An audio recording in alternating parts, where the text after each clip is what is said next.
చంపడానికి వస్తే నన్ను చంపు కృష్ణ. నీ ఉపదేశాలు వినడానికి నేను అర్జునుడిని కాదు.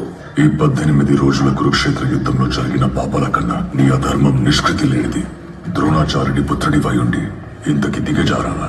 నా తండ్రి పేరు పలికి అర్హత నీకు లేదు కృష్ణ.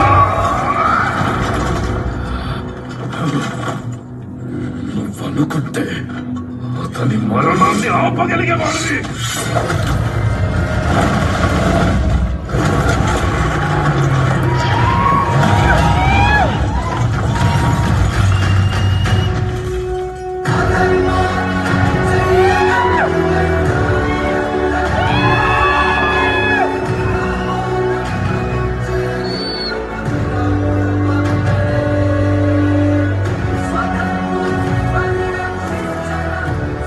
అశ్వత్థామ, దేవుడైనా ద్రోణుడైనా కర్మని ఎవరూ తప్పించుకోలేరు. గర్భస్థ శిశువుపై అస్త్రం వదిలావు. నీ కర్మ నువ్వు అనుభవించక తప్పదు. అయితే సంధించు చక్రం, విధించు నీ శిక్షని. చావు నీ శిక్ష కాదు అశ్వత్థామ, అది నీ ముక్తి.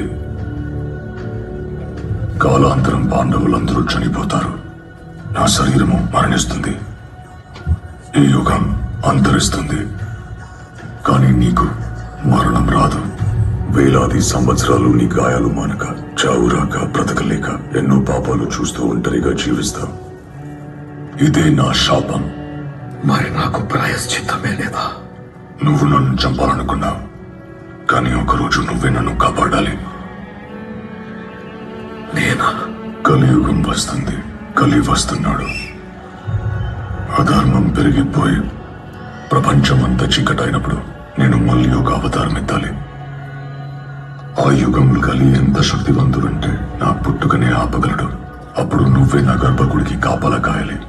ఆకాశంలో సూర్యుడు లేనప్పుడు, వాయువంతా విషం నిండినప్పుడు, గంగలో చివరి చుక్క ఎండిపోయినప్పుడు, ఈ మణి మళ్ళీ నీ దగ్గరికి చేరిన రోజు అదే సమయం. అంతవరకు